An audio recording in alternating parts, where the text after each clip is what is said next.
Hi guys, it's Andy from mcfcfantv and welcome back. It's been a week. Obviously, Tom couldn't do something this week. He had a bit of an accident at work, so he had a few days off, and I hope Tom is recovering. But yeah, I've been busy. I've been absolutely maxed out. But we've got Ross back finally. How are you, mate? Yeah, good, mate. How are you? Hello, everybody. Hope you're all well. Yeah, really good, mate. Back in very dark Melbourne at the moment because it's just coming up to 7 a.m. and it's pitch black. It's winter time now, obviously in Australia, isn't it? Yeah. What's the weather? Yeah. What's the weather like? What's the temperature? Oh, mate, I as an ex-Manc, I can't say it's freezing. No. I think I've been here 7 years now, so you do start feeling the cold. Just having a look, so it's going to be a balmy 8 degrees today. 8 degrees. That's in the morning with a high of 12. That's a nice day, Manchester. It's been absolutely roasting here today. Really, really has. I got in my car after I finished training. I put my car, turned it on, and it was at the time the car was sort of saying 20, 28 degrees. At 5 o'clock this evening, and it was absolutely not good having leather seats in your car. Trying to get into your car, it's like get the air conditioning on as quickly as I can. It's great in the winter, but with heated seats, but not in the middle of summer.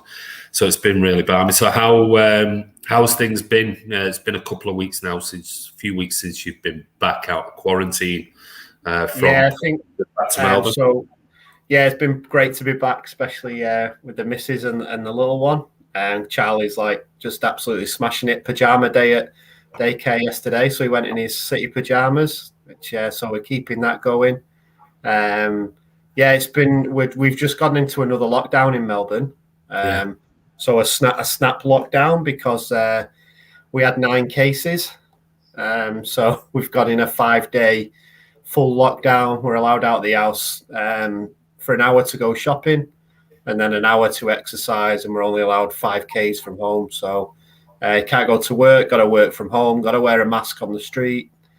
So yeah, full lockdown. Sydney's also in full lockdown as well, but not as stringent as Victoria. So it's they're trying to just contain it and get it back to 0 again. Nightmare. Absolute nightmare. Well, as you know, in the UK, apparently Monday, we're going to be out of all of this restrictions and things like that. But it's really interesting that just came through earlier, just as I was setting up this stream, that even though France is on the amber list, now if you go to France, as of Monday, you have to quarantine for 10 days. And I think we're going to see this. We're going to have everybody booking holidays and things like that. And next minute, one will come off the amber list and go on the red list, and people are going to be really annoyed. But it is what it is. We're here to talk about football. But before we do, let's go and see who is on tonight and say hello to people I've not seen for a while. Sam T says, Grealish, no thanks. We'll talk about Grealish. Anthony Abraham says, Grealish is currently the best English midfielder. Imagine with his idol KDB what they could do next season. Well, if you haven't seen the series I did last week or the week before, finished off the week before with the defenders, the midfielders, the strikers, I actually did a review on all the midfielders. And, Jack Grealish isn't my favourite player in the world. I think he's a very good player, very talented player. But when I actually look through the stats, his stats out of all the midfielders that I selected from the top 10 out of 442, his stats were incredible. They really surprised me when I did the video. But we'll talk a little bit about Jack Grealish and maybe Harry Kane and others. Good evening, Blues. Sorry, I've been busy again on holidays and lads' weekends. Lucky you, Jack Lee. Yusuf's on. Kane's not going to you. Let's be honest. It's all talk, but it will never materialise. He's staying at Spurs. You should look to maybe get Lewandowski, even though he's aging, but he plays like he's 27. Again, Yusuf, if you go back and watch the strikers video I did, Lewandowski was in there and his stats were phenomenal. I can't remember the figure. I think it was 48 in 40 games. Yeah. He scored and he is absolutely fit as a fiddle. Maybe that's an option, but we'll discuss that when we talk about Harry Kane later. Evening Blues, John Grogan's on. How are you? Hi, good news about Grealish. Well, we've not signed anybody yet. What do you think we should do if we can't get Harry Kane? We're going to talk about Harry Kane as well, Sean, and welcome back, mate. Ings would not be the worst option in the world if we couldn't get our first choice. We'll talk about that when we come to the strikers, because I agree with you in parts there, Sean. I do, but I do think that this summer Pep will want his first choice player because he didn't get it last year. Sup Blues, Tyrone's on. How are you? Also, I've been at the bottom of the fantasy league because I didn't have a chance to change the team since the group stages. All a bit of fun, though. You weren't at the bottom, mate. I was at the bottom because I didn't check. Well, I changed a couple of players, but I didn't change anyone else. Which big shout out to Charlie. He was all over Twitter. He has won his prize. Charlie, I do apologise. I haven't sent you your prize yet, mate, because work has just got in the way, but I will get it sent to you tomorrow or Monday. I do promise I will do that. But Charlie won it. It was very close because when the final was on, my lad was going, oh, come on, I'm going to win this now, surely. But as it turned out, I think Charlie beat my younger lad by 3 points, and Ross was third, weren't you? You were a couple of points behind them, so it was very tight in the end. With no rags. Yeah, I know. I saw that on Twitter. Yeah, you were giving Charlie a bit of grief for winning because he had a rag or two in his team. You should get Lewandowski. We'll talk about that. Tom Betts is on. Hey, how is everyone? I love football more than anything, but does anyone feel since the pandemic we've watched so much football it's become a bit stagnant? I'll be honest with you, Tom. I have been relieved this week not to have to talk about football because and not do any vlogs. I'll be perfectly honest with you. It's been like 18 months of non-stop football. And I've seen other YouTubers that are going away and they're going to go on holiday. And I saw James, he posted on his vlog, James Alcott, who does a really good job on his channel, that he's going away for a couple of weeks and said, I just need to get away from football and I need to just get away from YouTube and I need to get away and just get my enthusiasm back and recharge the batteries for the coming season, which is only like a month away. And that's what it's, personally for me, that's what it's felt like. It's been like 18 months of non-stop football, and that's fine. But if you're just somebody who follows YouTube channels and a fan of football, you can just chip in and out whenever you want to do it. If you're running a YouTube channel, there's that pressure of, oh, well, I'll have to put out a video. But this week, my work has took over, and my work has to come first because I did post on the Patreon page as well. We are going to drop the Patreon. It wasn't something I was massively into doing. I felt like there was a lot of pressure to put videos on the channel. So I did ask everybody last week if they can just remove their subscription. So I'll be open and honest with that. I will not have the time in the coming months to be doing 2-3 videos a week for Patreon and videos for the channel. I just simply won't, because aviation is starting to open up now, and my business has just suddenly been overwhelmed with requests for training courses and things. So it's going to be a really busy time in the next couple of months for me. So maybe in the future it might come back, but I have dropped the Patreon channel. It's that simple. I never did. I never really wanted to do it for the money at the end of the day, but that's the way it is. So Patreon is gone. So you won't see any Patreon advertising and things like that. But I do want to say a massive thank you to those patrons who did join and want to support the channel. I really, really, really do appreciate it. It's very much appreciated by me and the other guys on the channel. It really, really is. But it wasn't something I was really comfortable with. If this was my job, full-time job, then maybe I would be keeping it going, and I would make sure it kept going, and I would be putting out videos daily. But it isn't. This is ideally a free channel, and any super chats that we get on there is really welcome. But it wasn't about trying to make money or anything like that out of the channel, and it was a bad decision by me. It didn't feel right at the time, and I should have stuck with my gut instinct. But there were other external factors that came into it, and that's why I went ahead with it. But I should have just stuck to my gut instinct and said no, it's not what I wanted to do with the channel. But anyway, let's see who else is on. Jack Lee says Tom Betts, not much else to do since they didn't let us. Addy's on. How are you, buddy? Kane and Lewandowski just smoke and mirrors, in my opinion. You reckon, Addy? Addy, you need to come on the channel, mate. We need to get you back on. And you need to come on and do some stuff with us and have a chat. Yusuf, what are the top strikers are there that can fill Aguero's boots right now? Interesting. We'll talk about that when we talk about Kane. John Cartier is on. How are you? I will be a realist. Haaland will never happen. And also Dortmund have non-pretty word on our owner. Yeah, well, we know that there's always been... big jump there, loads of comments. We know that their owner hasn't spoken highly of Manchester City in the past, but I don't think Haaland is going anywhere this season. I've said that before. I said it on Twitter last night. Somebody posted something to me and about Gabby Jesus swap, and I just said I don't think it's going to happen. CM City, hi everyone. Zohab says Lukaku. Lukaku, he was in the strikers video that I did do. Haaland, I don't see it happening. Sadly, neither do I, mate. Jack Lee, John Cartier, also don't forget that sack of Mino Raiola. Yes, and that's going to be a major problem. I think if the price was right, the Raiola thing would be overlooked, but we know the price isn't going to be right. But anybody else on?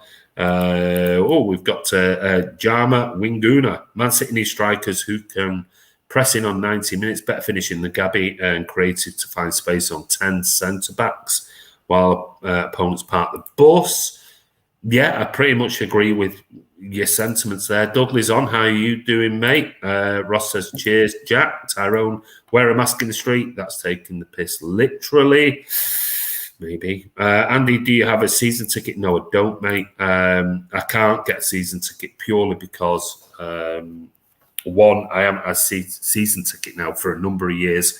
Two, the waiting list. And three, it'd be pretty pointless because I'm not going to be able to get to every game. I can only get to games when I'm only in the UK. So, yeah, it's pointless for me. I will just get my tickets for every game. When I'm here, I'm okay to get a ticket. I've got plenty of contacts, or I can get them on the website if I need be. But no, that's the reason why I haven't. I was promised a season ticket last season, but ultimately what happened was COVID. So yeah, no, I haven't gone back into it to get one. And like I said, the waiting list is pretty mental. Peter Curry's on. Wonder, is there any truth in Juventus interested in Gabby? Maybe. We'll talk about that. I feel like Grealish is a player that thrives on being a star man.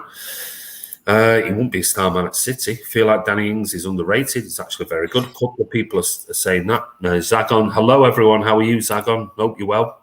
I can't remember where I finished. I didn't check the group stages. Well done, Charlie. SOS is on. Evening Blues feel like it'll be a false nine again next season. I hope not, but we'll talk about that. What's your opinion on the new kit? I think it's better than the current one, and maybe Ross can talk about the new kit. Dale Brennan says, we are champions of England, League Cup holders, Champions League finalists, and we seem to be struggling to get players in. What's all that about, anybody? MCFC Dublin Ireland. Interesting. Okay.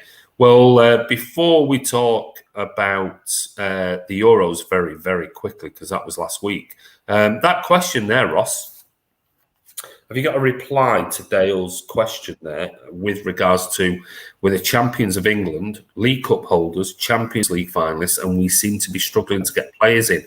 What's that all about? What are your thoughts on that question? I don't think at the moment we can say we're struggling to get players. I mean, if you look at European football in general, there's not been that many transfers because of the Euros. A lot of, from what I've been reading, and it might not be true, but a lot of international countries actually said to players, it's about the Euros. We're not letting agents in. You're not allowed to negotiate during the Euros. And you've seen now, like with the keeper from Italy, the day it ended, he was off. He was into Paris and he signed for him yesterday. There's been a few like that. There's not been a lot of players who've actually put pen to paper who've been playing either in the Copa America or the Euros. And to be honest, it's like we have this merry-go-round of players who City are going for. We're linked with everyone every day. If you watch some other vlogs, and there's some other good ones out there about transfers, they either regurgitate who we've been linked with last week or is the new name, just because obviously, like any media stream, you've got to have something to talk about. So anyone we're linked with, you get it. Are we struggling? Do any of us know what's really going on, the discussions? And so I get where the question's coming from, because I think everybody wants us to sign a striker, potentially a left back, etc., etc. But I just feel like we're going to, all of a sudden, City have signed X.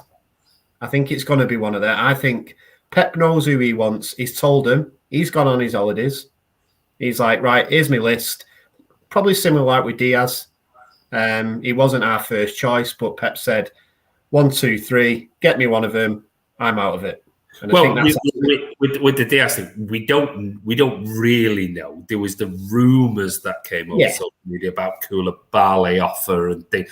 We don't really know whether they were true or not. No, exactly. But City tend to always keep things pretty tight with their transfer targets, and suddenly Diaz was the player that came pretty much out the blue, because it was so heavily, it was Koulibaly.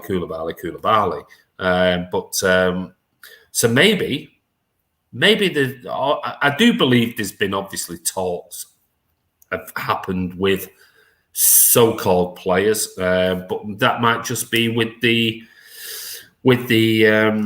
likes of Varane and Cheeky, with Bordeaux, owners and directors of football, and sort of planting the seed, sort of asking the question, could we do a deal? Then, what's the players' feelings on it, and those type of things. But, like I said, this is now the Euros are out the way. Papers, websites, Twitter accounts, whatever they are, likes of ourselves, YouTube channels, things like that you're gonna get speculation every single hour on Twitter, and discussions about players left, right, and centre, and we don't really know. We don't really know what's going on. I think, Andy, as well, City have probably got the best sort of reference or help to get players. I mean, look, if we are going for Kane or Grealish, we've got Foden, Sterling, Stones, and Walker, who've just lived with him for a month. Walker used to play with him. Talking about Kane. You then got Grealish, who seemed to always be with Foden after training. They're definitely going to be saying, hey, if I sign for City, what's it like? What's Pep like? What does it feel like when you won the Premier League? And except just like we do on the vlog, and we talk to each other. How's your day been, Andy, at work? And footballs are exactly the same. It is a job, and I think for us, it's like, hey, Raheem, Foden, don't forget to tell Jack how good it is and how much you love it here, and etc. etc. Now it's the time to say, some of those players might actually be thinking, and that goes for other clubs as well. Sure, Sancho with the Rags was asking those players what's it like and blah blah blah. So yeah, I think it's very interesting how fans back in the day, like, I mean, this is the whole media in it. Sky have done such a great job of the transfers and deadline day, and obviously we never used to have a window, so you could just, it was exciting when I remember when we were shit and we used to get, oh, we've signed this player on loan before 12 o'clock, so he can play on Saturday, and we were like, oh, brilliant, and then he played, and we were like, great. But yeah, transfers are always exciting, and I think City fans are so excited now because generally the players we do buy are top class, made to go players who go straight into the team. I know we buy young lads from South America mainly, which are really then loaned out and really to sell on, which we've talked to death previously. But that's why it's always exciting to buy a new player. Yeah, it is. I mean, like you said there, I mean, the old days, we were just excited to sign somebody, weren't we? We knew they probably wouldn't have been a fantastic signing, but we did have the likes of a Georgie King-Clancy, etc., come in that were, who's he? Where's he from? What's this all about? And then, but nowadays it is a different dynamic. I think what we'll do is we'll talk about the Kane, Grealish, and any other transfers, and we'll leave the Euros to the end because it was long gone. But I think now we know that we are in world football. We're probably one of the, and maybe with the exception of Barcelona and Real Madrid, who generally usurp everybody because of the massive draw to them. United maybe because of the wages that they will pay, unlike anybody else, etc. But mainly, if you're looking at clubs or clubs around the world that want to buy the best players that are on the market, City are right up there. I mean, I was at lunchtime today. I just flipped on Talk Sport on my phone while I was doing some work, and the references that, and this is what I mean. Even Trevor Sinclair said it today. Well, I was quite surprised about that. The terminology that's used, and they were talking about, or it might have been this morning, I can't remember, but they were talking about transfers, and I think Trevor Sinclair and others have always used the phrase, yeah, no, but City have got all the money and they can sign anybody that they want. And that's not necessarily true. The owner might be extremely wealthy, but the club still has to abide by FFP. So when people say, yeah, no, but City, look at City, they can pay. Well, no, we can only pay what we, under regulations of FFP, we can pay. We can't.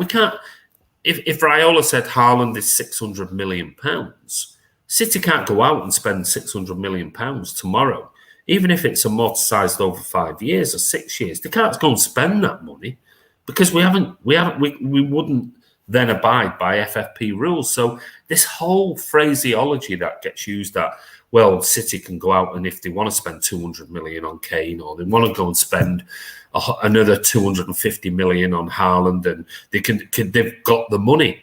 No, the owner has the money. He could, if it was allowed to be paid out of his pocket, he could quite easily throw £1 billion this season in the summer on players, but the club can't because of financial fair play restrictions that are on it. So it's a bit of a nonsense that people keep overlooking, that we can just go out and throw whatever we want at players. We can't. We simply cannot, which will come into the equation when it comes to negotiating for some of these players. It's madness. They can't. Yeah, and I think as well, after 16 months of no fans in the stadium, and revenue drops and things like that. We've never done that, though. City have never. I mean, I remember you asking me. I still will be surprised if City buy anyone for over 100 million, because based on past and historic previous signings, we've not really broke records, or we've always been around that. And I know it's a lot of money and we've done it on several players, but it's that 50, 60 million. Like, we don't go to these clubs in the Premier League and globally who spent much more on individuals than City, who are classed as not having as much money because they've not got a sheikh. I mean, I know they've done a deal today with the loan City as well, which, you know, then obviously people like Talk Sport and everyone are jumping on and saying they've done that because they're going to spend 250 million on players, but they've done that because they've got so many clubs who need new grounds and new infrastructure, and they're not looking at how big the CFG is. Anything they do is, or it's all about City, but it's not just about that. Yeah, it is. It's one of those that, of course, there is money there because we are, I think, the 5th in the world best income and revenue generators in football. So we are up there, maybe not. I think we were only 30 million less than United. So the revenue is there, but still we have got money coming in to the club. We've got the Sane money that's been held back, and we could obviously sell players this summer and maybe transfer, trade players, if you want to use an American terminology, for, you know, a Kane or whoever it might be. I mean, you could quite easily look at it, and Liam Delap has obviously at the moment now been given the green light to stay with the squad this summer, and he's going to go on the summer pre-season tour with City, and he's going to stay for the pre-seasons, and Pep's going to give him that opportunity when it looked like 3, 4, 5 months ago that he's not really going to get the opportunity. He could go out on loan, or could be one of those that are sold, like Lucas Nemecha, or leave on a free eventually. But Pep seems to want him around the squad to give him an opportunity. Does that suggest maybe Gabby might be a make weight in a striker deal? Somebody said on Twitter last night. I can't remember. It was late on, so I might not be able to bring it up. But somebody had messaged or included me in a tweet with a few other esteemed company and a few others, and said, "Do you reckon if Man City were to offer Jesus plus 100 or 110 million pound for Haaland, Dortmund would consider selling? Because as much as I want Jesus to be a great for City, Haaland is just too good." Thoughts? And I said, I'd say Gabby is worth at least 60 million plus. At least. Market.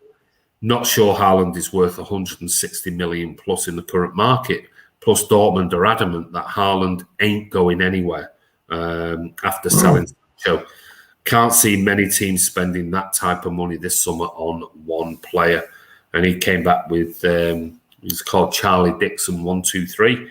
He said, "I agree, but if Chelsea were to get a bid accepted, do you think City should match it? Because surely Haaland would agree personal terms with us.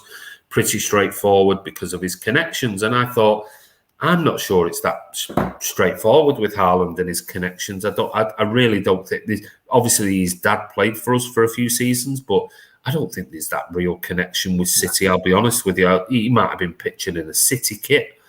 I don't think there's that much of a connection there. And when you've got Mino Raiola as his agent, it's all about the money. And I honestly believe, from what's been said by Dortmund against Man City and in the past and the history, and the fact that Dortmund have already said on numerous occasions a couple of months ago, the fact that Haaland is going nowhere this summer, absolutely nowhere.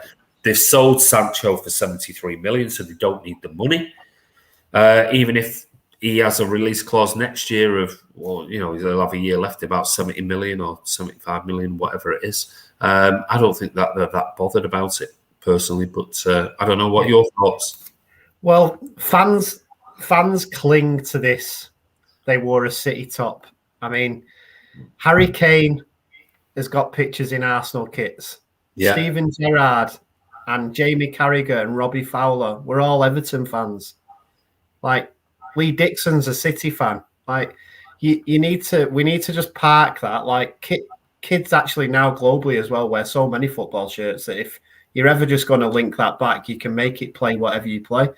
Yeah. Haaland played for us.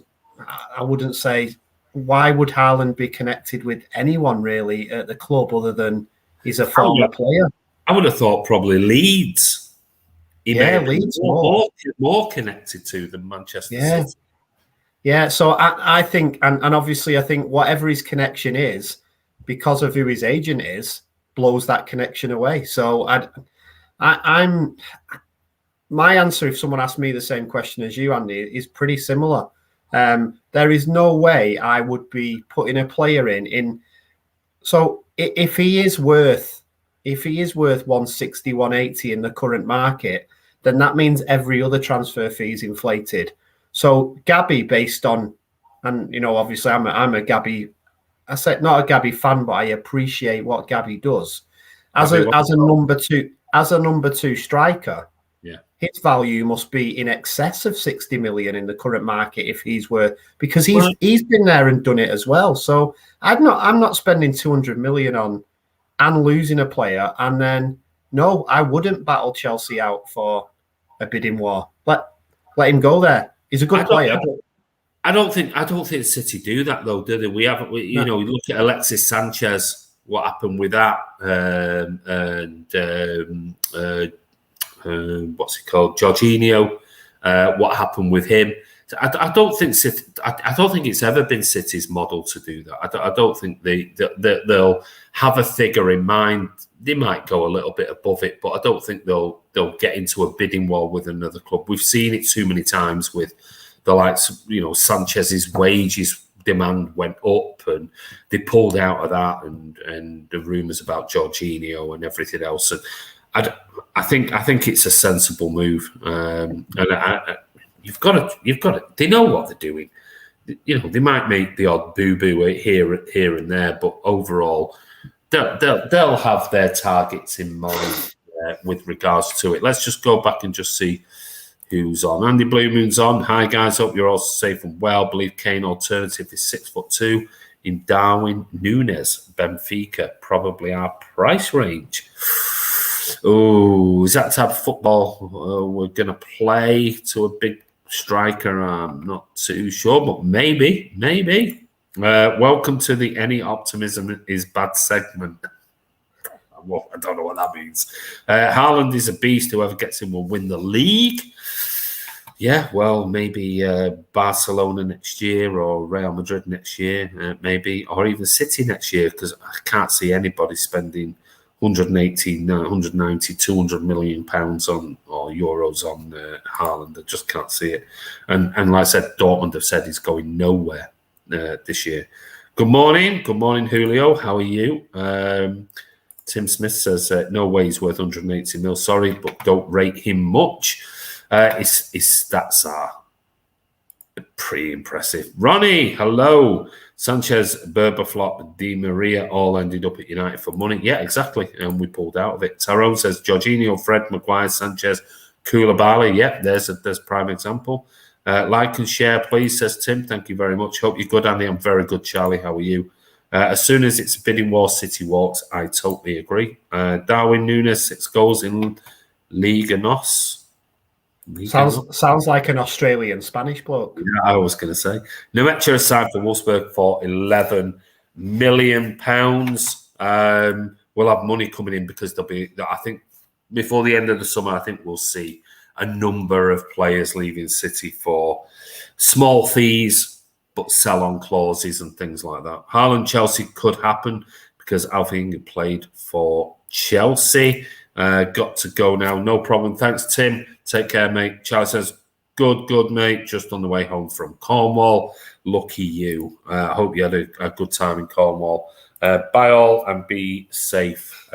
You too, Tim. Take care. Right. Okay, so Harry Kane, obviously, we've seen on the back of the Euros. Obviously, City in the past had allegedly, we don't know the truth, but allegedly, I put £100 million bid in for Harry Kane, and it was knocked back. What are your thoughts on where City will go with Harry Kane? Do you think it's real, the interest? Do you believe the rumour? Because again, it's not been confirmed by Man City. We'll just, I think, to accept people who claim that they're in the know. So if it's a £100 million bid before the tournament and it's been knocked back, what are your thoughts on a price range for Harry Kane? Do you think Harry Kane is a viable option? Do you think he'll stay at Spurs? Now that obviously they've got Nuno Espirito Santo, and I think I read on Sky News, I think it was earlier, Sky Sports when I finished, that he turned around and was basically saying that Harry Kane is going nowhere, is our player, blah blah blah. But he's not going to say anything different, is he? And then he said at the end, "But I've not spoke to him yet." So I mean, that's the man. He's got to say that. He can't say anything. Yeah. I mean, I'm hearing more come out of Spurs about Harry Kane than I'm hearing about any club actually. So that's Levy's. It's Spurs who have said we've refused. It's the manager now coming out saying he's going nowhere. It's Kane who's done an interview and he basically just said about something, and then the whole media jumped on and said, "Oh, he's signed." It was you know what? It all originated, if I remember rightly. The Gary Neville interview. Gary Neville, the golf thing with Gary Neville. That I watched on Sky Sports, and it all came from that, where he talked about the fact of Kevin De Bruyne as well, and now Kevin De Bruyne. He mentioned about who would you like to play with for assists, and Kevin De Bruyne. Say that? Jack Grealish has apparently said somewhere in some interview about who would you like to play. Oh, I'd love to play alongside Kevin De Bruyne. Suddenly, it's like, well, these players are going to Manchester City because they've actually they've answered a question that they've been asked. Yeah, it's like it's like me, you saying, which confectionery company or whatever in the world would you like to work? Oh, right, Ross is going to work for that company now in Italy or Spain or France or wherever. I mean, so how much of this is true? I don't know. But on Harry Kane, what are your thoughts? Would you like Harry Kane after what you've seen at the Euros and saw last season at Manchester City? Do you think he's a City player? Do you think? Yeah, I mean, I've been quite clear on Kane. I think on the channel and with my group of friends, I've thought he's been a great player for years. I mean, you don't score that many goals consecutively, and in that team, I know everyone goes on about how good Spurs were, but they've not won anything. They've not finished that high in the table. It was really funny, actually. I actually think some of the speculation affected Kane. And we'll go on to the Euros, but I actually thought in the first few games, the way England played didn't suit Kane. So I think he was actually doing a lot off the ball that people weren't seeing because he wasn't scoring. And I also think because of the media hype, when City are linked with any player, all of a sudden they go from the best in the business to they're not that great because now City want to sign him. Yeah. Personal view, but I really do think there's evidence to that. Would Kane fit in City's team? I think one of the players you've just mentioned, Andy, you look at like De Bruyne and Lukaku, De Bruyne and Kane, De Bruyne and any top-class forward who knows where the net is going to score goals. Foden, Bernardo, Sterling. Sterling plays great with him. I think we saw that in the Euros. They really do play well together. He's a great player. My only reservation is if it's getting above that 100 million and it's players and it's this, is his age. Now, I know players last longer, and I know there's a bit of this, not a myth, but everyone says Harry Kane's always injured. But if you look at how many games he's played, that's not the case. And I think he wouldn't miss that as many games at City because City wouldn't rush him back or have to play him every week like Spurs do. And you see that in a lot of top-class players. But for me, if you're going up to that 150 plus, let's say, you've got to be looking at Haaland, Mbappe, or maybe no one because he's 28, isn't he, this year or next year? Yeah. So you've got to say... Yeah, this month, I think. So you're buying a player there for 4 years, right? Yeah. Whereas and is there a big sell-on? No. So you that's the investment. Whereas with a younger player... Here's a question for you then, Ross. Gabby Jesus is going to be the pawn that is in the whole transfer market for a striker. Would you give we'll say £150 million plus Gabby Jesus for Erling Haaland, or would you give 100 million plus Gabby Jesus for Harry Kane? Well, that's really putting me on the spot there, mate. And this, if the rumours are, and these are only crappy rumours that are floating around, that Gabby Jesus might be the make weight in a deal potentially, especially now Liam Delap's been told he's going to stay at City and he's going to go on the summer tour and things like that pre-season. 150 million plus Gabby Jesus for Erling Haaland, even though I think Dortmund and that might be a deal that Dortmund might look at and go, maybe we might be tempted with that. If it was 150 million right now, which they've already said he's going nowhere this summer. 150 million plus Gabby for Haaland, or 100 million plus Gabby for Kane. So I think, Andy, if City went to Dortmund with 150 million flat, not even, I think they would get Haaland for 150. I don't think they will. They will. Because I don't think anyone... The other thing is, this swap thing when someone's... It's not like back in the day when, we swapped Rocastle, God bless his soul, with David White and a straight swap, and you're talking about this player's worth 2 million. In today's market, you've got to say, in my opinion, that Jesus is a 60, 70 million player, at least looking at what... I mean, look at what Sancho's just gone at now. Yeah. Has Sancho done more or delivered more than Gabby? So he's got to be up at that 72. He's got to be there. So would it be better for City to say to Juve, 70 million is yours, and then instead of, or do they go to Tottenham and say, Jesus is worth 80 million, so we're only giving you 50 for Kane? And I think Levy wants money, right? I don't think he's bothered about filling a gap. And I think that's going to be our issue. But to answer your question and just answer it, I think you're going to have to go Haaland.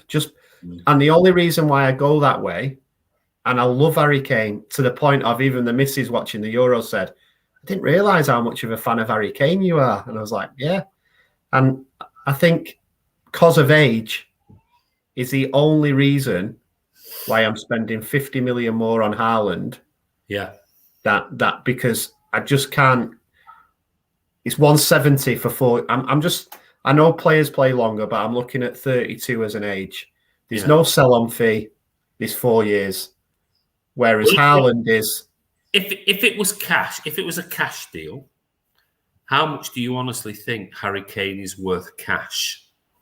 I know they're not going to pay cash up front and it'll be spread over a couple of years and things like that. But if you had to put a figure on Harry Kane right now, coming to City at his age, obviously, and that's not a negative, but at his age and the fact that he's got all this experience in the Premier League, etc., how much would you say Harry Kane is worth in reality in this current market right now? I think because of the current market and what them lot down the road are doing, I mean, they're the ones inflating it. I mean, it's 100 plus in it. I'd like to think it's terrible. I can't even believe I'm saying this, but you're looking at 120, 125, aren't you? Well, you must do, because your strikers are generally the most expensive players, are they? Because they're the goal scorers and everything else. Well, if Harry Maguire is £85 million, if somebody said, well, Kane's only worth 100 million, what, you're thinking Harry Kane is only £15 million more than Harry Maguire? Really? What Kane brings goal-wise, which win games and everything else. I know defenders clearly are very good and we need the defenders, but strikers are always worth more, always worth more. You need that. The whole transfer market needs that one move. Yeah. Well, is Sancho that one move? I'm not sure. Well, is Sancho that one move that stops Haaland moving this summer? Yeah, exactly. If Real Madrid, for instance, and obviously we know about the money issues in Spain, but they still somehow do it. If Real Madrid all of a sudden bid 190 for Mbappe, then that's gonna boom, boom, boom. Yeah. I mean that will give you an indication then of where the market is. At the moment, we have no real honest statistics of official bids going in. We've had the rumour that City did bid prior to the Euros for 100 million for Kane, and they were probably looking at that going, I think that's reasonable, and we probably could push it another 10% or 20% on top of that. 150 million plus, I don't think City will be interested in that whatsoever. If there was a swap deal for a player like Gabby, I think he's on around about 9,500 grand a week. Well, if Kane's on 200 grand a week, highest earner at Spurs, and City offering 300, well, you're getting rid of 100 straight away. It's not a big deal. If you wanted to add Kane into the team without getting rid of other big earners in the team, well, of course you've got your weekly, salary on top of that as well. So I don't know. I'm really on the fence with it. I do think Kane is possibly the number one target, because I really believe that I don't think Dortmund are going to sell Haaland this summer. No. I think they'd be happy to take the hit for next year, still get 70, 80, maybe even 100 million next year if there's a bit of negotiation on things. But I think it's 73 million or something. The thing with 3 million for Sancho. The thing as well, I think Spurs, personal opinions again, with the new manager, will have already decided what is really happening, because he's a new manager. He'll want to buy his own players. Now, The other thing is, and I think we spoke about this on a previous vlog, Levy is a businessman, first and foremost. He has got, whichever way you look at it, he's got a depreciating asset. He's got an opportunity this window, if he is City's number one target, and if City are talking, to get the best price he can, whatever that may be, and the best deal with players, if so, off City. Next year, City are going to go, we've either signed someone, we play in a different way, or Harry Kane's a year older, he could have got injured, he could not have a great season. Yeah. If I was Spurs, and I know it's always hard with your best player, but this is now the time, the next few weeks, and realistically, it's 4 weeks, right? Yeah, 4 weeks. This is the time that if they want their biggest bang for their buck with Kane, it's now. Yeah, I agree. So finally, to wrap the Kane debate up, you think, a fair figure would be about £120 million City would go for, maybe a smidgen more. I do honestly think that rumor of £100 million bid, I actually believe in that.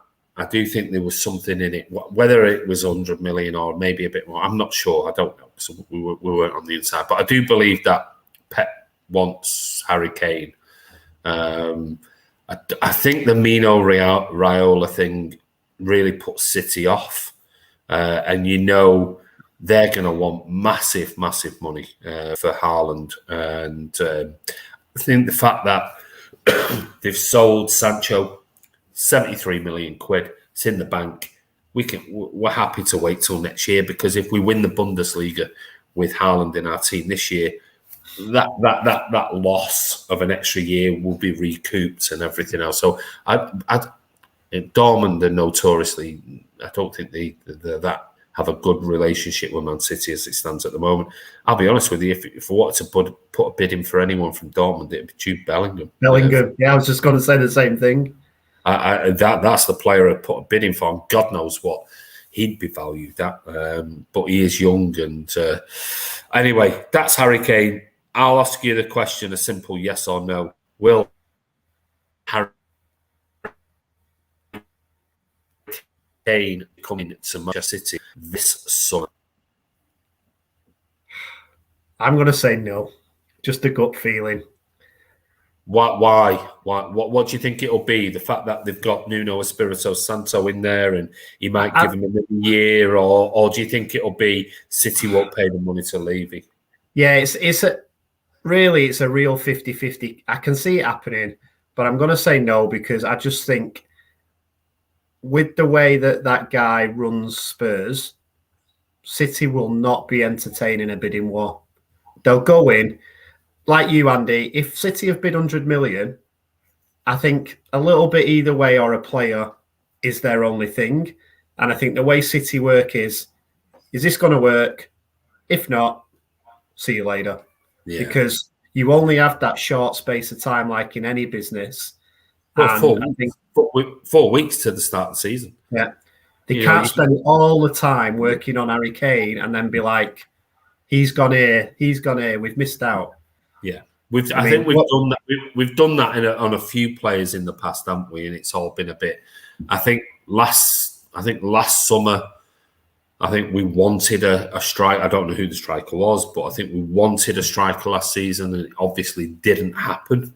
And I'm not sure the reasons behind why we didn't get a player. I'm not sure what happened, but I do think from what I've read and heard and things last year that Pep really wanted a striker last season with the way Sergio was in and out of injuries and things like that, and it didn't come off, and that's hence why we the genius of Pep, why he's managed to win the Premier League last season, playing a false nine for a lot of games and things.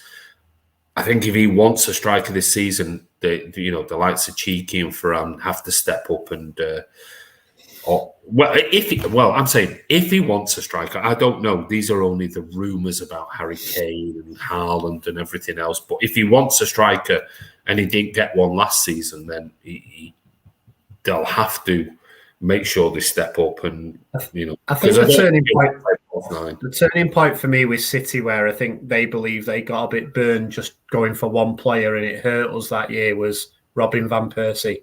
Yeah, that's another player. We chased him at the last minute. He didn't sign. Yeah. We didn't win the league. We didn't sign anyone else. Yeah.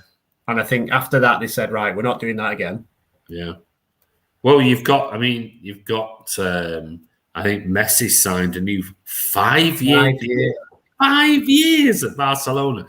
Jesus Christ, they're going to be, they should be bankrupt at this rate. You know why? It's obviously, you'll know, Andy, but he's done 5 years because no one's read that, he's done a 50% drop in wages. Yeah, but they've given him a 5-year deal. Yeah. Yeah. So he's got a signing on fee because he's a free agent. Yeah. I mean, it's frightening. That means he'll be his contract finishes just before he's 40. Yeah. The debt that they must be in for that deal alone, never mind anything else. I mean, they're just gambling, aren't they? They're gambling on the fact that he brings in so much revenue to the club. We can't even afford to lose the revenue, so we'll promise him this, and this, and let's have our fingers crossed in the future we can win something and generate income. And it's frightening. It is frightening. A good couple of comments there on the chat just about forcing a move. That could actually play into City's hands, because if if Kane doesn't go back and he wants to force a move, City can also say, you got a player who doesn't want to play for you. We're not paying 150 million. Which was going to be my last point, is the only way Harry Kane coming to City if he puts in a transfer request. Now, we don't know what's happening. We don't even know whether the rumours of Kane coming to City are true in any way, shape or form. But if he really does want to go, the only way that he might force a move is to put in a transfer request. And I'm sure that's the last thing he wants to do is actually put in a transfer request. And, when you put in a transfer request, the fans sometimes look at it in a negative way. But he's given them some great years. And they come to a point, if Spurs had won something or were in the chance of winning things, you'd probably be a bit pissed off. But the fact that a player like him, Alan Shearer's the same, won that Premier League with Blackburn, but then you listen to him as a striker going, should you have gone to United to win trophies? And he went, obviously, the regrets are that I didn't win more trophies. Of course I did, but I didn't regret moving to Newcastle.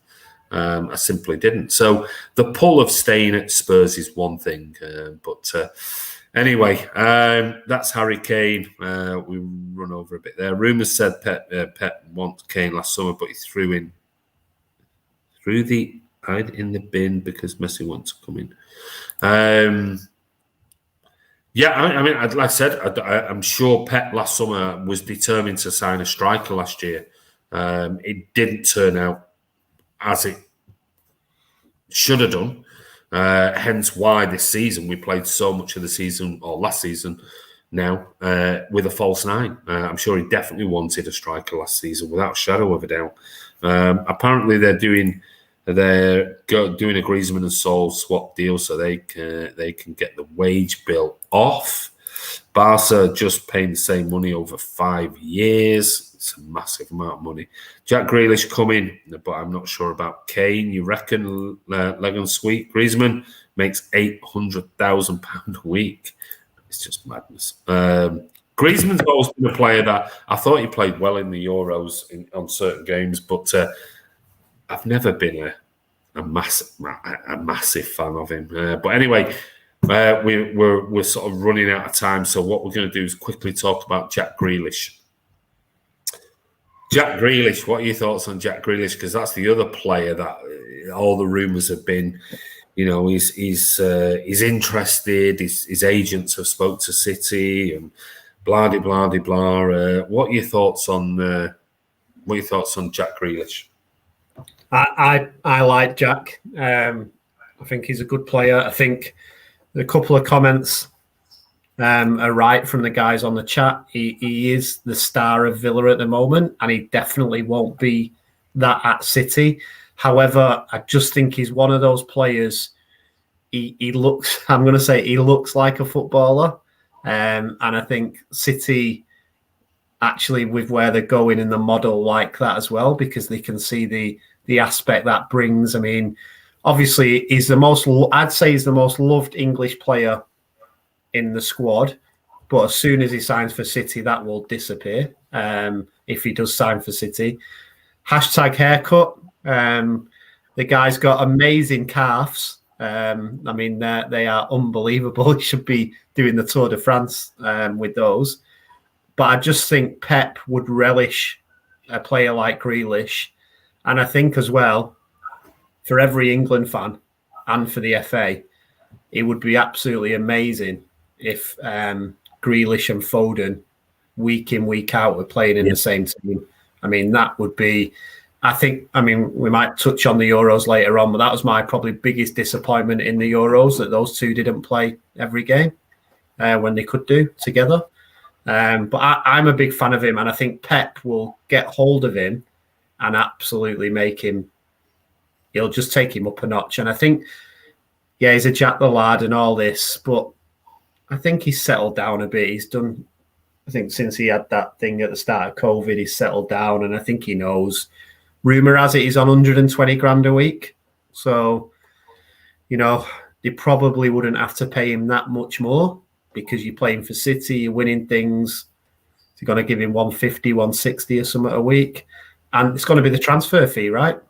Yeah, I mean, your sponsorships will go up. Your sponsors will increase being, at City and things.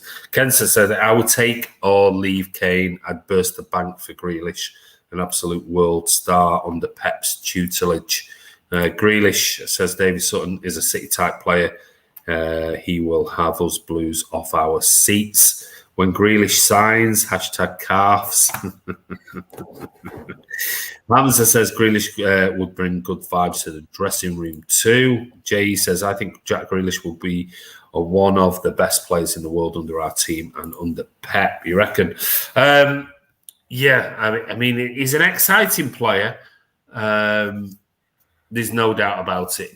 Is it my number one sort of like pick? Probably not. I obviously think, where does he play in the City squad and for whom? I think that's a really easy one, Andy, and I know this probably upset a lot of people, but I would take Grealish over Bernardo Silva tomorrow. With it, well, I mean, this is my point, and this is what I always come back to. This when people go on about, oh, sign this place, and I've said it for years on the channel. I keep repeating the same mantra over and over again, saying, well, that's fine, but for who? Who do you want to get rid of, or who do you want that player to replace? And I always look at it in that respect.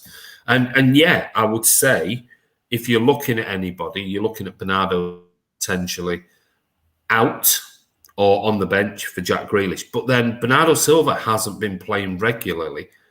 So who else is going to lose out for Jack Grealish as a starting 11? Because if you're going to spend whatever the rumours are, £100 million on a Jack Grealish, let's say, if we don't know what the figures are, but let's say it's 100 million quid because he's English. It'd be 60 million if he was European, but let's say it's 100 million because it's Jack Grealish from the UK and England. Then where do we play him? What position is he going to play in? Because at the moment, we've got Fernandinho signed this extra year, and we've got Rodri still. So both of those are going to probably play the holding role. We've got Kevin De Bruyne, and nobody in world football is taking that position in the 8 role, in that particular role. On the left, we've got Ilkay Gundogan, who's had arguably one of the best seasons at City in last season. Yes, he is getting on a little bit, but he's massively experienced, in international games and things like that. We've got Phil Foden, who lately has been playing on the left wing. We've got, has been playing on the left or on the right wing. We've got Sterling, who naturally has been playing on the left wing. We've got Mahrez playing on the right wing. Up front, we've got a mixture of a Liam Delap next season, Gabby Jesus. We've got Ferran Torres, who we've not even mentioned yet, who can play left, right, and central, and a possible Harry Kane or a Haaland or whoever else we're interested in. Where does Jack Grealish fit into this team for you? Because if we're going to spend that much money, he has to be a starter, or really, really in that role. Yeah, I think, Andy, on that, if we sign Grealish, because of some of the comments you've made there, I don't think we'll sign a forward. That is an option. That is certainly. I think I do honestly believe, in my opinion, I do believe that Pep wants a striker. I do. I really do. I think he wants a proper striker, and I do think that striker possibly is Kane. It might be Haaland, but I just the Haaland thing is always. But do you think, Andy, if it's not looking like he's probably got, let's say he's got 3 in his mind, do you think? And I was thinking about this the other day. He would prefer to then say, right, I'm going to have Grealish, and I'm going to spend 40 million on Danny Ings.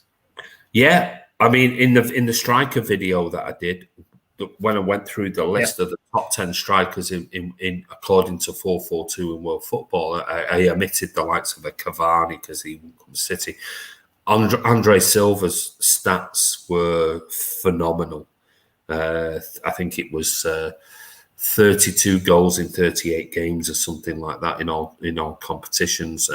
And his transfer market value was around about 35 million quid. Of course, that is not what he would go for. He'd go for significantly more. But it could be that the talks start with Kane.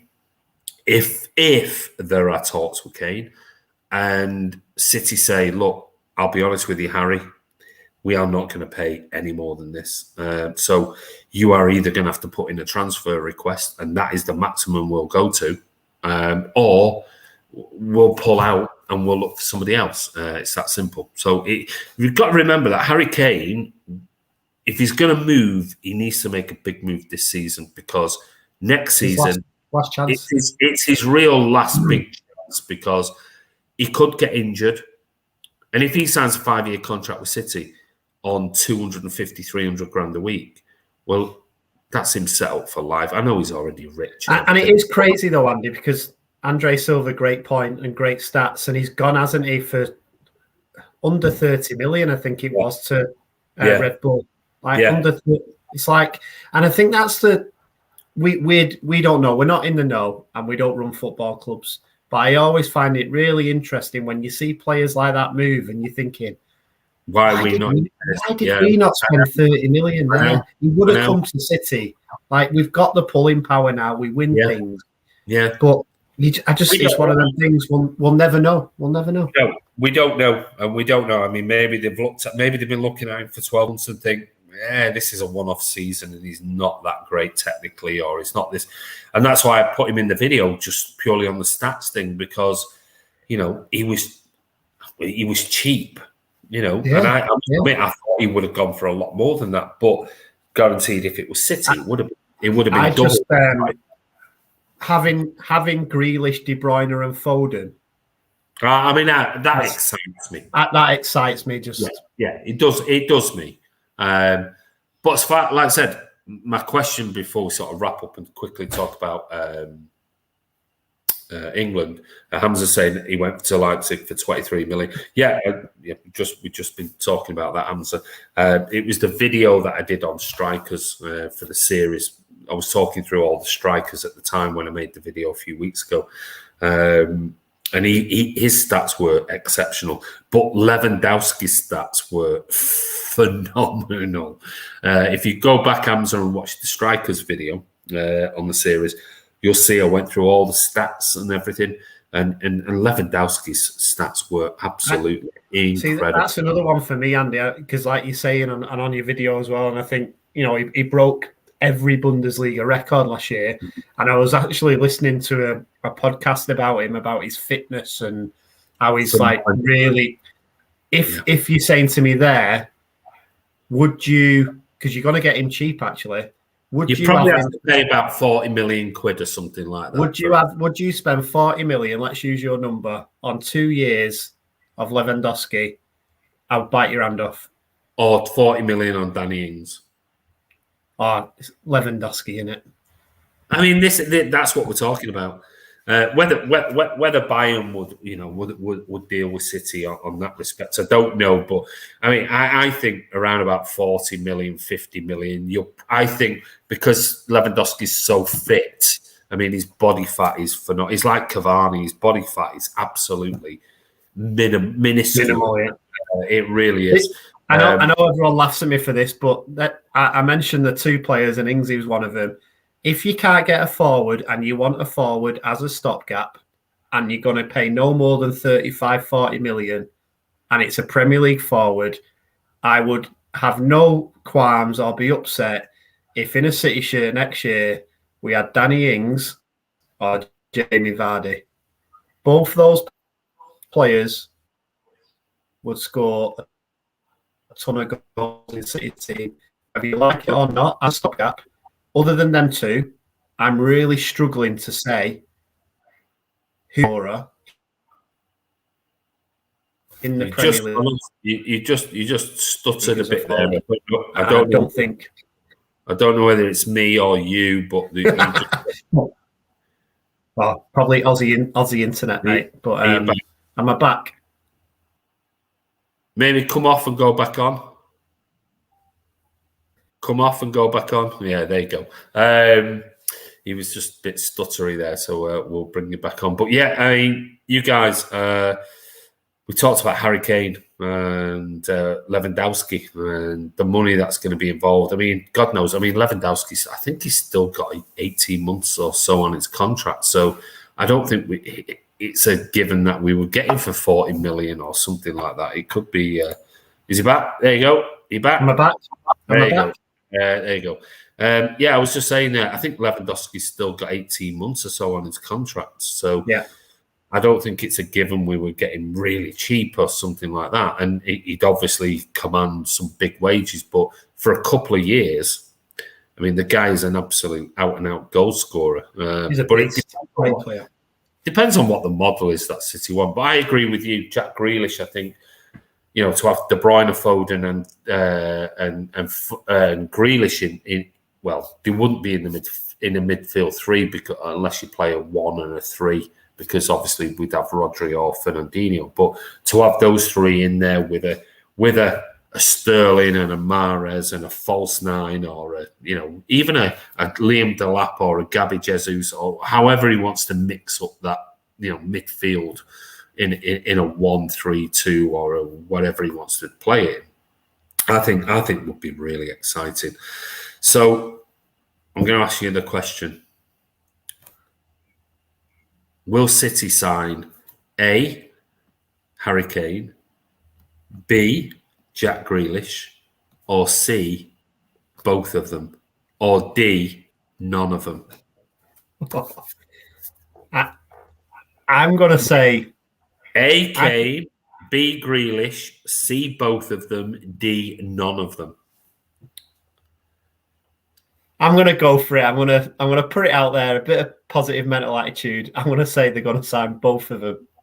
Wow. Even though that's going back on will Kane sign before in your last question. I'm going to say that's my answer for the channel. Deep down, I think they'll sign Grealish. Ocean Rage says, what's your signings? J.E. says he thinks it's B, it's going to be Jack Grealish. Hamza thinks it's B, going to be Jack Grealish. Ben White to Arsenal agreed. Really? That's a good signing for Arsenal. Malcolm H, he thinks it's C with you. He thinks it's going to be both. He's positive. Malcolm H, we're just missing an X there. Malcolm X. David Sutton says B, thinks it's going to be Grealish. Or E, Haaland, Tyrone. No, I don't think that's happening, mate. I don't think it's happening this summer anyway.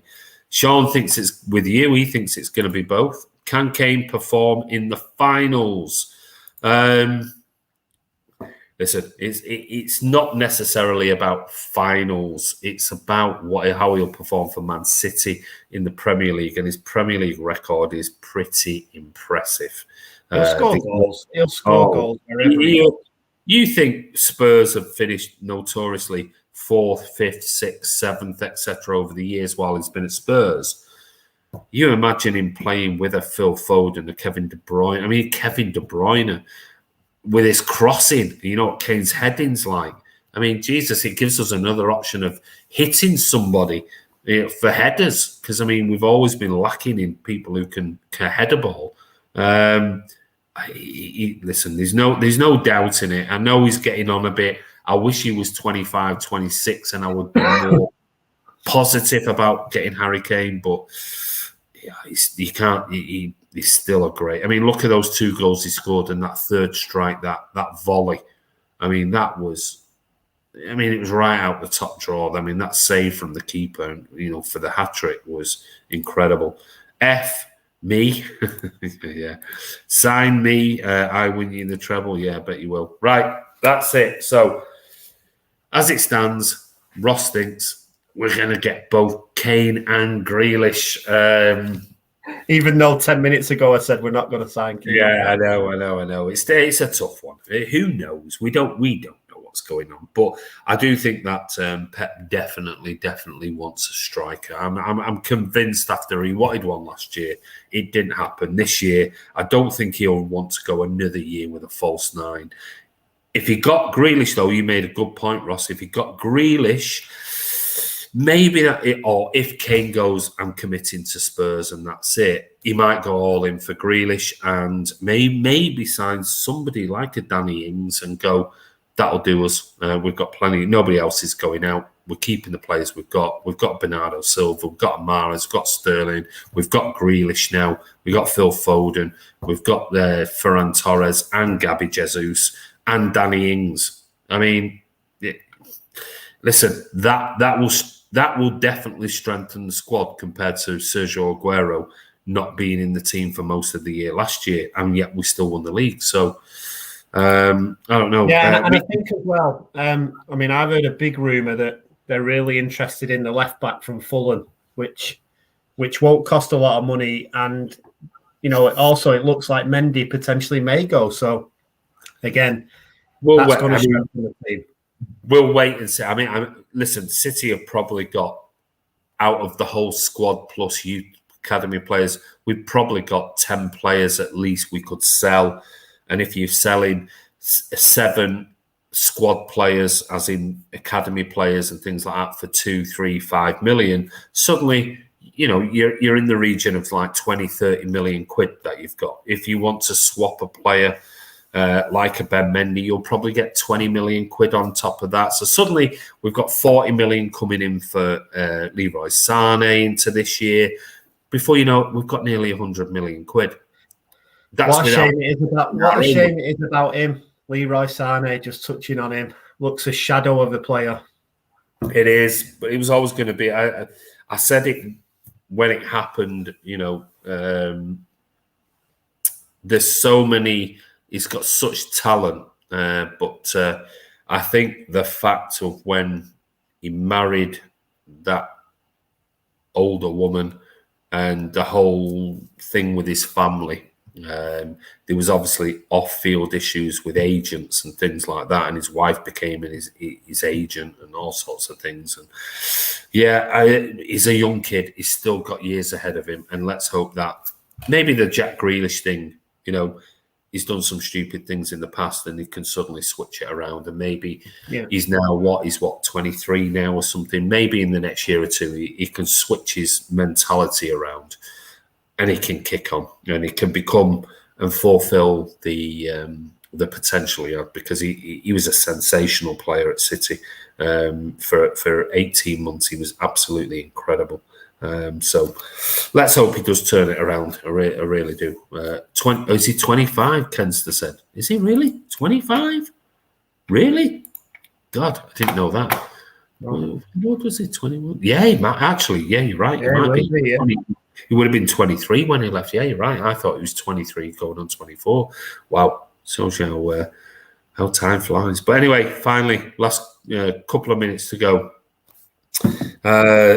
Very quickly, it's just your thoughts. Euros. You've got a minute to rant and rave about the Euros. I'm sticking by my guns from when we talked the day before the tournament kicked off. Yeah. I am not a Gareth Southgate fan. I didn't get involved in any of the hype. I actually get more and more frustrated that he's single-handedly being thanked for improving how the nation has felt over the last year. For me, we've missed a massive opportunity. We had a really, really easy group. We had an easy run to the final. He bottled it in the final. We went 1-0 up and we should have carried on. We played defensive and it just turned into same old England. He's still stuck with his cronies. He didn't play the young lads. When he did play the young lads, I think he let them down. The story coming out, the media jumped on, as usual, Sterling and Grealish, saying, why didn't they take a penalty? Grealish wanted to take one and Southgate told the young lad Saka to take it, which has just gone under the radar.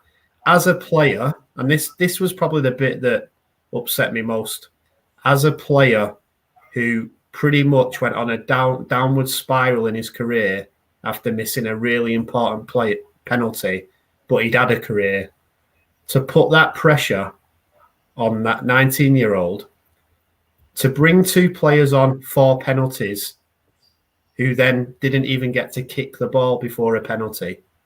I actually felt for Rashford, Sancho and Saka. I actually think it wasn't just down to them. I think it was down to him. I think it was pure fluke we got there, all personal opinion.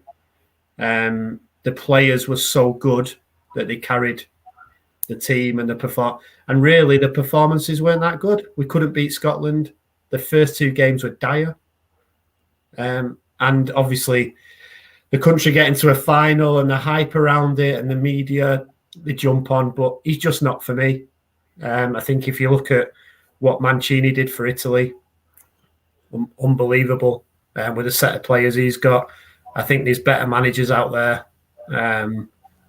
So that's mine. Very, very honest opinion on it. Was it great we got there? Did I want us to win? Did I get up at 5 o'clock in the morning to watch it? Yeah, of course I did. And I supported him when they played.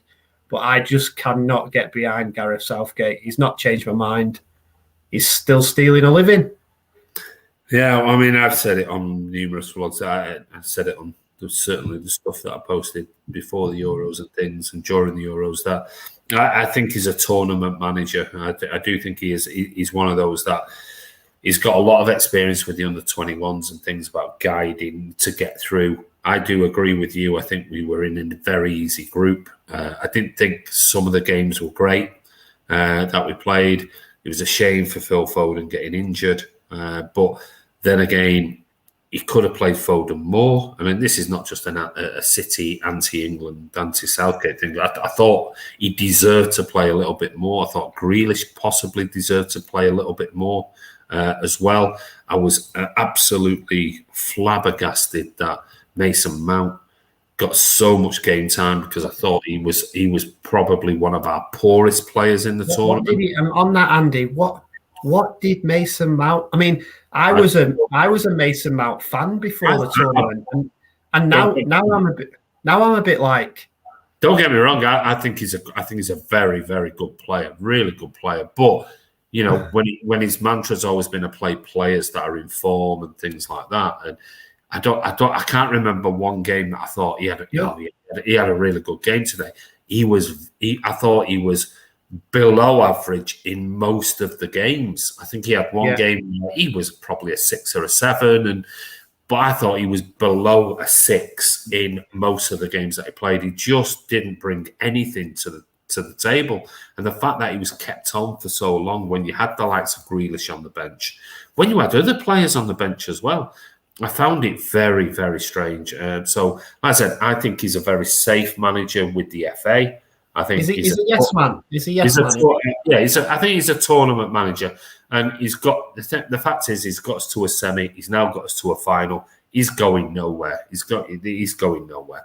But I would like to see somebody brave when Italy started to dominate the ball. That was the time at 52, 53 minutes to go, right, okay, this is not working. Right, we need to make some changes. We'll move this, we'll do that, we'll do the other. The fact that he didn't, and then, I mean, the subs for the extra time, penalties thing, I thought was, you're bringing on 2 players who've hardly kicked a ball to take penalties. I thought bizarre. I thought that was... If you just flip a City angle on it, and I'll leave Foden out because I'm with you. He got that injury and he didn't get enough time, and all this about he's got a booking and blah. But if you look at Sterling, Walker, and Stones, unbiased opinion, those 3 were in the top 5 City players for the tournament. And I think we were involved on a Twitter, Andy, about, for me, England's player of the tournament was Kyle Walker. He was brilliant. I mean, I think Walker, Maguire, and who else got in the Euros team of the year? Somebody remind me, please. Did Sterling get? I think Sterling. Was it Sterling, Maguire, and Walker? I thought Walker was on some Walker didn't get in, which was just flabbergasted me. And then I know Maguire did well. This is the thing with me about. He scored the goal, didn't he? That was the thing. Yeah, but Stones played every game. Stones was exceptional for me. He rarely put a foot wrong. I thought Sterling was brilliant. Really. And linking back to a lot of things that I think you and I have said throughout last season, anyone at City or City fan who thought that Kyle Walker was not our best right back, go and watch last season and go and watch the Euros. He's not just our best right back. He's one of the best right backs in world football, without a doubt.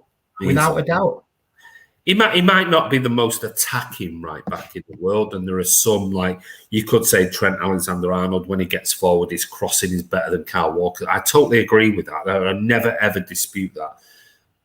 But his energy, his pace, and his recovery, and his positional play, and that brings so much more, because you can accommodate. You can accommodate an attacking player with a right midfielder or a right winger, so they can do that role. But to be able to recover and defend and be positionally aware, can play in a 3. And Walker's been exceptional since he's moved to Man City. Absolutely brilliant. And I thought he was good at Spurs, hence why I was really pleased to find him. But I thought he had a brilliant tournament. I thought Luke Shaw had a really, really good tournament. Not my type of player, but I thought he really stepped up, and I thought he had a really, really good tournament as well. Well, he did as well. I mean, to keep Chilwell out, that is... yeah, well, exactly. I mean, Champions League winner. But again, going back to it, I thought Declan Rice and Tyrone Phillips were very good. They had a couple of mixed games where Rice wasn't at his best, and then another game, Phillips wasn't at his best. But I think that came down to the tactics of Southgate. You know, we saw in the earlier games Phillips getting forward and was so dangerous, but then he was like held back and kept in this defensive role, and Rice wasn't then getting forward, and it was like, why are we doing this? I don't know. Like I said, I think he's a tournament manager. He's one that manages. If we get a 0-0, that'll be fine. If we get a 1-0 win, it'll be fine. Rather than just going, we're going to pick our best team against that team, and we're going to go for it, and we're going to win 2-0, 3-1, 3-0, whatever.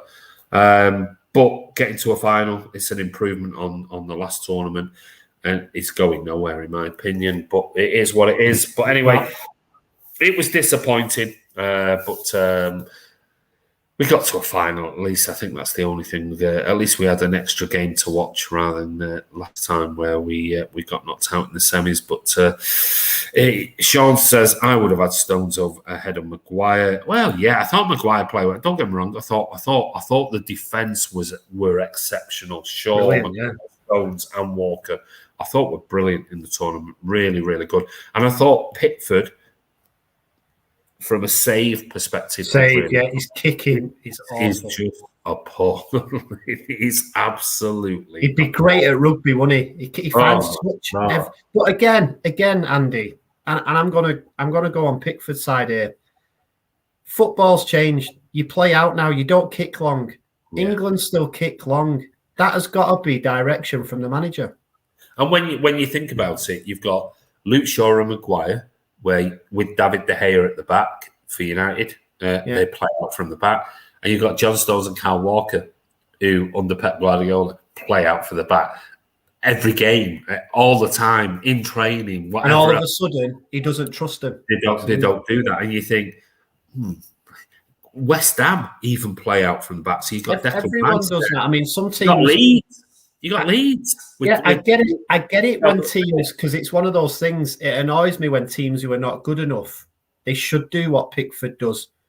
But England are such a talented group of players. Every player in that team can receive the ball under pressure. Yeah, so there's no excuse not to do that. But I don't know whether it's Pickford or whether it's, Southgate. I'm going down. I mean, I don't know. Southgate. I'm in the know. Southgate told him to play it long every time. Well, it wouldn't surprise me. But anyway, finally, before we go, very quickly, we're going to be doing a new series on the channel, which is Cult Heroes, and we're going to ask everybody, if you've not seen the YouTube community chat, I did post on there earlier to say that an idea that a couple of months ago Ross came up with on the channel. He said that he would like to do a Cult Heroes series, and what we thought was, okay, well, when the time's right. Obviously, we were coming up to the Euros. It wasn't really the right time to be doing it, but now that football's going to be starting in 4 weeks' time, in the next 2-3 weeks, we're going to be putting out a series of videos all about cult heroes at Manchester City. So I did say, is it true that Andy doesn't like Southgate? I don't.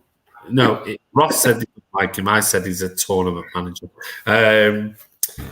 So not quite my words, but I'd prefer somebody better in England, if I'm honest. But anyway, we're going to be doing a series on cult heroes, and I did put in the community chat, is there anybody in particular past at Man City that you think we should be doing a video on? They're only going to be short sort of clips, videos, maybe 10, 15 minutes, all about the player and our thoughts and things like that.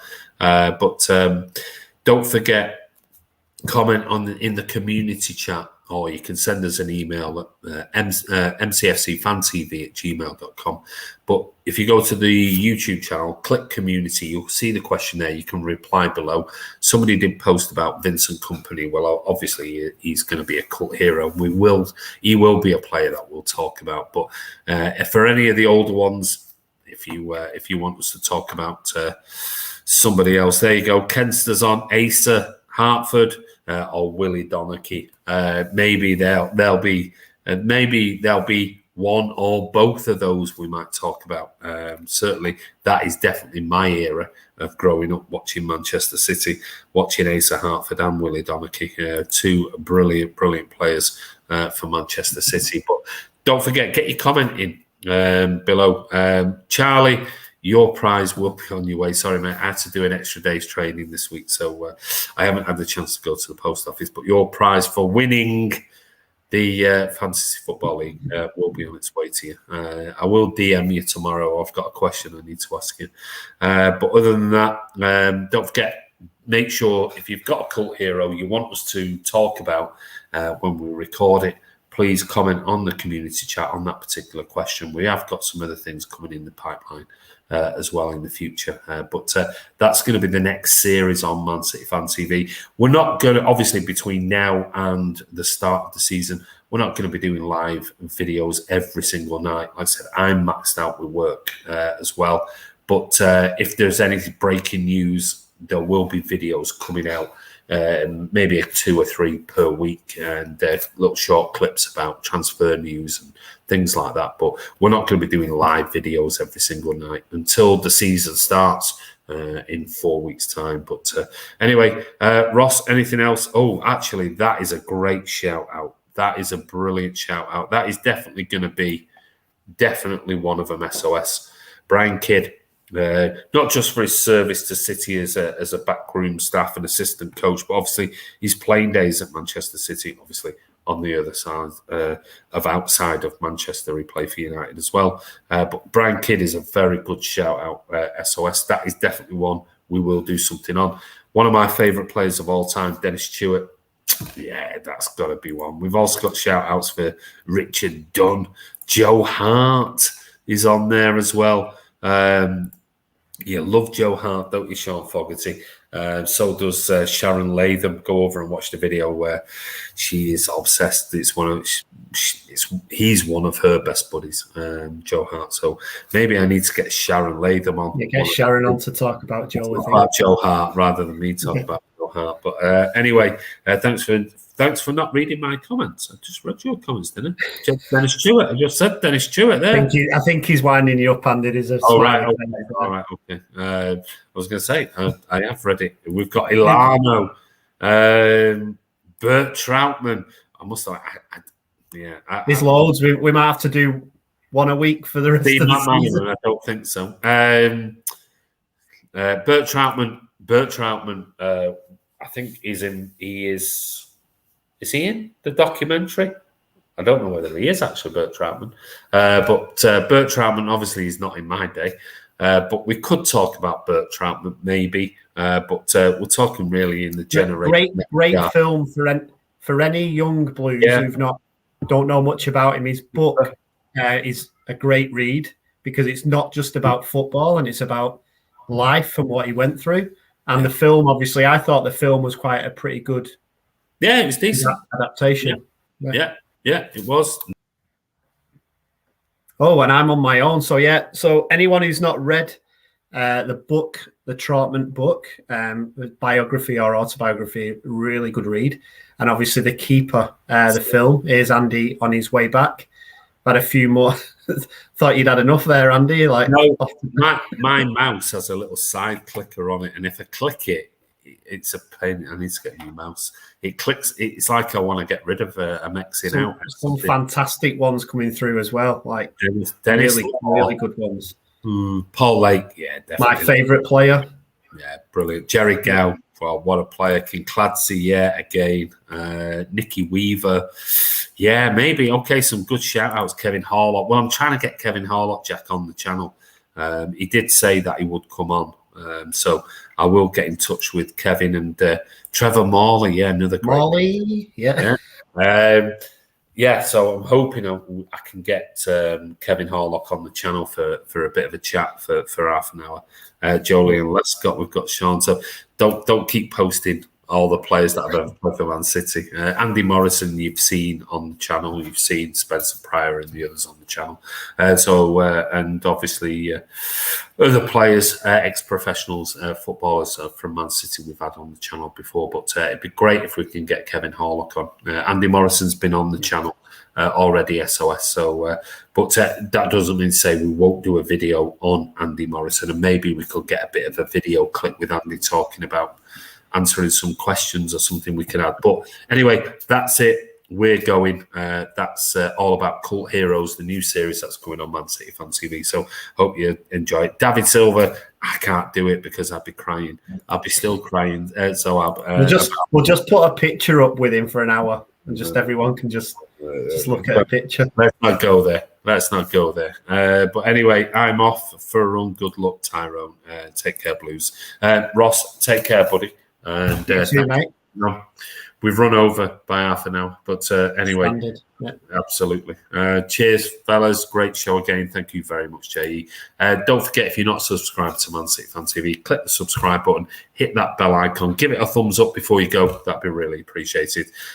We will be back. Like I said, we're not going to be doing loads of live vlogs during this summer period until the season starts. Every single night, because otherwise we'll just bore you to death with the same repetitive sort of nonsense that goes in the media every day. And plus we're both busy back at work. But we will definitely be putting out some videos during the week. Kenster says, have a good one, lads. I'm off for a last dram of the night. You love your whiskey, mate. And I see those photographs on Twitter. What a collection that is. King David, get me back on, bro. Ocean Ray says, have a good one all. Enjoyed this. Thank you very much. Cheers, Andy and Ross. You're welcome, SOS. But take care. This is Andy from Man City Fan TV. This is Ross from Man City Fan TV. We'll be back at some point later in the week. And don't forget, send in the community chat, if you've got a player, if you're watching this back and you haven't been on the live chat, if you've got a player that you think is a cult hero, then post it below the comment in the community chat. Maybe when we make a decision of who we're talking about, we're going to make some short, maybe 10-minute, 15-minute videos about that particular player, and maybe we'll pick yours and give you a shout out for your suggestion. But take care, stay safe wherever you are in the world. Thank you again for joining us, and keep an eye out, hit that bell icon, that way you'll be notified when a new video comes out on Man City Fan TV. But I want to say thanks to everyone for following us and all the support. Ross, cheers again, mate. And cheers, Andy. Cheers, everybody. Stay safe wherever you are in the world. Absolutely. Obviously, we've got 4 weeks, so recuperate and take it in. Watch the non-stop transfer rumours from every media outlet in the world, and have a good rest, because it'll soon be back. And one last thing, I have got, even though I'm maxed out with work, I have got a couple of days spare towards the end of July between me travelling between Dublin, Vienna, the Maldives and wherever else. But I am still going to do it. I haven't played golf for 4 weeks because I've had this tear between my ribs and my muscle. But now it's starting to feel like I might be able to get back on the golf course. So I am going to do the Prostate Cancer UK 72-hole challenge. That's me at Aldersea Green, my golf club. And I have got a video. I haven't shown it to anyone yet, but I did do, this was going back about 6 weeks ago. It was the day after the Champions League final. So it was the Monday morning. Was it Monday morning, Sunday morning? I just decided to go and play golf, and I filmed myself on the golf course and did a bit of a vlog. But I've edited it, but I haven't put it out there. But I will be doing some filming. I'm hoping I might be able to invite down some ex-players who live in the region of the northwest of England. I'm going to try and invite Jim Whitley and Andy Morrison and those type of players if they want to come down and play 9 holes or something with me. It is a 72-hole challenge. So normally, as you know, if you play golf, 18 holes will take about 3.5, 4 hours, dependent on how busy the golf course is. Well, I'm going to do 4 of those in one day and try and raise as much money for Prostate Cancer UK on there. So that will be, I'll let you know, I think it's going to be either the 30th or the 31st of July, but that can be pushed back a bit further into August, depending on my work schedule. So I'll let you know. I will do a video. I'll put it on the channel, how GoFundMe page and the prostate cancer page that if you want to donate to that, you can do. So hopefully, I'm going to do a full 14 hours. It'll be probably there or thereabouts if I'm quick and only have a quick short lunch. About 14 hours of golf, hopefully with loads of videos, loads of people involved in it, and it should be a good day and raise a lot of money for Prostate Cancer UK. So take a look out for that. When I've made a decision later on in the week, when I know exactly what day I can do it, I'll put a video together and I'll go on the golf course. I think this weekend I'm going to go and try and see whether I can actually hit a ball with my side, and if I can, then I'll get myself back into the swing of it, and I'll post a video on the course talking about how we're going to raise money for Prostate Cancer UK towards the end of the month. So I hope you can support it and share it around. That'd be great. And whatever you can afford, if you can, any profits from YouTube or anything like that, everything is just going solely to this charity. I've already donated money to it, and if you can share that around, that'd be great on your social media channel. But anyway, take care, stay safe wherever you are in the world, and cheers, buddy. See you soon. Cheers, mate. See you soon. See you soon, everyone.